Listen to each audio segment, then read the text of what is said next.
The first lecture could be discrete and continuous random variable, and once you define the continuous and random variable, you need to define the probability mass function for the discrete random variable.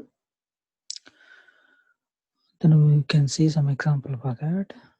Then we can also define what is the probability density function for the continuous random variable. Then finally we can see some what is the mean and variance of the random variable. Then how to calculate the covariance and autocovariance and cross covariance for the random variable.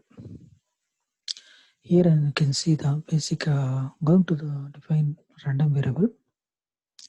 First we need to understand what is the sample space. The sample space is defined like that: set of all possible outcomes on an experiment. Suppose for example, flipping a coin, there are two possible outcomes, right? One is head and tail.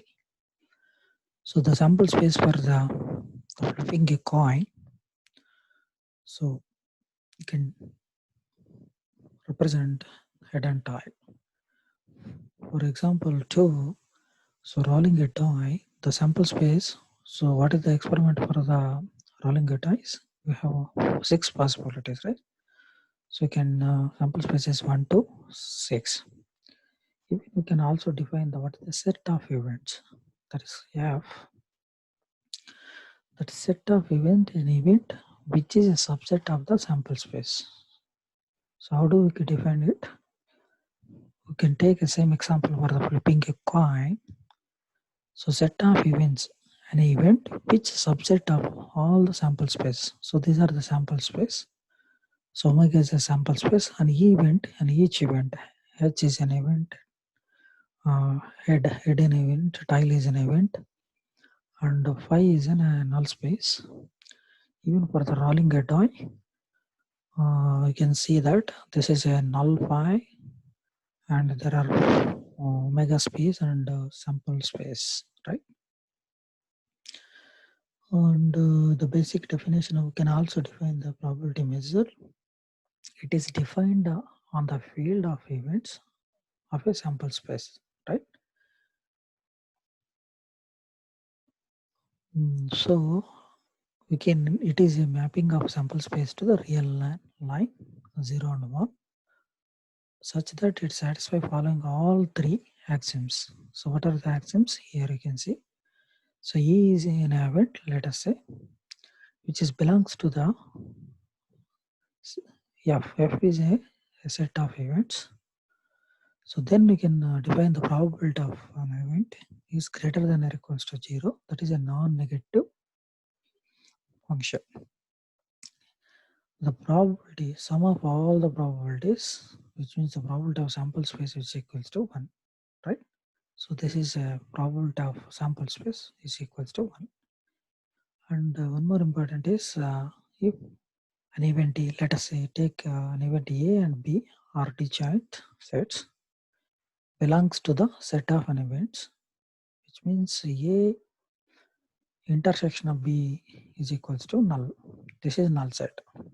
So these are the 3 axioms which follows the probability measures. How do I define the probability of an event happens? So number of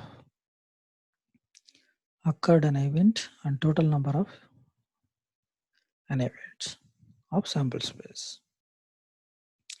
So here you can define the random variable for the discrete random variable. So capital X is in a discrete random variable. You can assume the values in a discrete subset of omega of real number. R is the real number. So the discrete random variable is a function of sample space to the real number. So you can see here a capital X, this omega is a sample space to real number. We can map them from sample space to the real number. Here you can see some example. So rolling a dice in a toys. What are the sample space we are expecting? Here you can see sample space I can write down like this: 1, 1 to 6, 6. So 6 into 6, 36 possibilities, right? 6 square. So 6 into 6, 6 square. Rolling in 2 times. So that way 6 square. So there are 36 possibilities. Let us say the first an event. Let's say I comma j. 1 comma 1 I can represent as I comma j, which means I can also define the random variable sum of the two faces of die. Let us say here you can see 1 comma 1, two faces of die. Sum of two faces of die is equals to 1, right? Or you can take another an event 1 comma 2. What is the sum of two faces of dice? Here equals to 3, right? Like that you can define the random variable for discrete. Here you can see the sum of our two faces of die sample space. So here the one die, there are 6 possibilities. There is another die. There are 2 dice, which is if you first an event, it may be 1 comma 1, 1 comma 2, 1 comma 3, 1 comma 4, 1 comma 5, 1 comma 6, right? So up to 6 comma 6, we get 36 possibilities we can get for the sum of the two faces of dice. Rolling at two faces of dice. Here, how can calculate the probability mass function for the discrete random variable? So the discrete random variable x and a value is a discrete subset of omega or the distribution. If you take the probability and you can write down in terms of a distribution, the distribution of discrete random variable is completely described by the probability mass function. So this is the meaning why we need the probability mass function is completely described by the random variables. So here the probability capital X is a random variable, X is a sample one, is equals to Px of X, right? So these are the properties. The probability mass function is always lies in between 0 and 1. So less than or 0 less than probability mass function less than or equals to 1.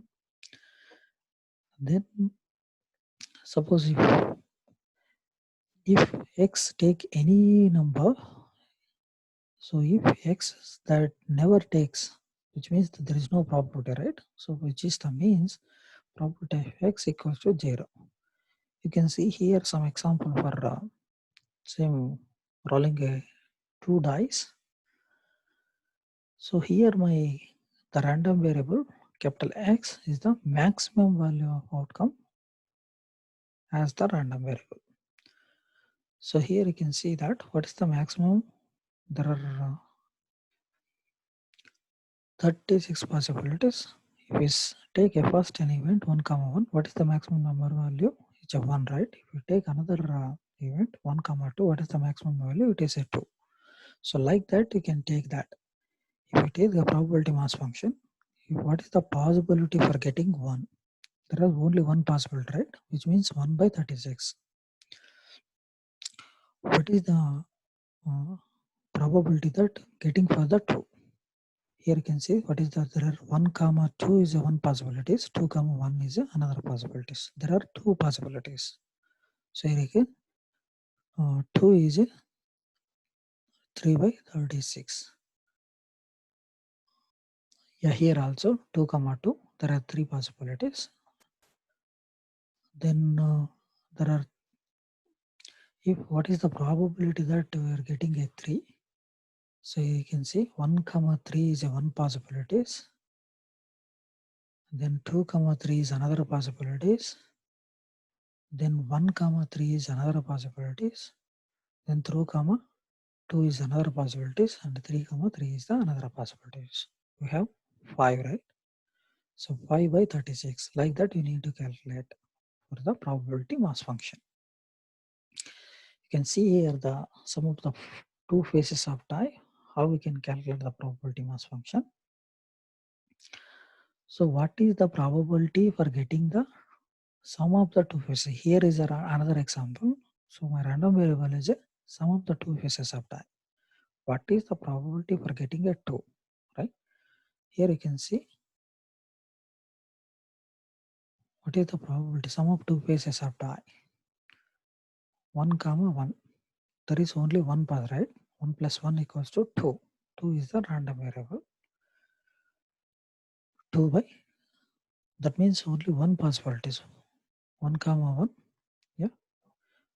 So 1 by 36. Yeah. Then what is the probability for getting a 3? So 1, 1, 2 and 2, 1.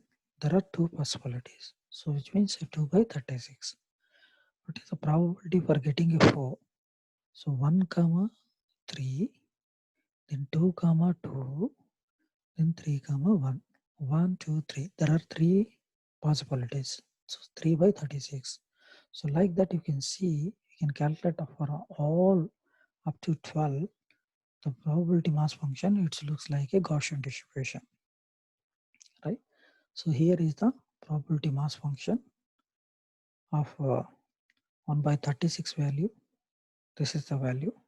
Here you can see the probability 1 by 18 value, 1 by 12 value, 1 by 9 value, 5 by 36, 1 by 36. So 1 by 36 means 36.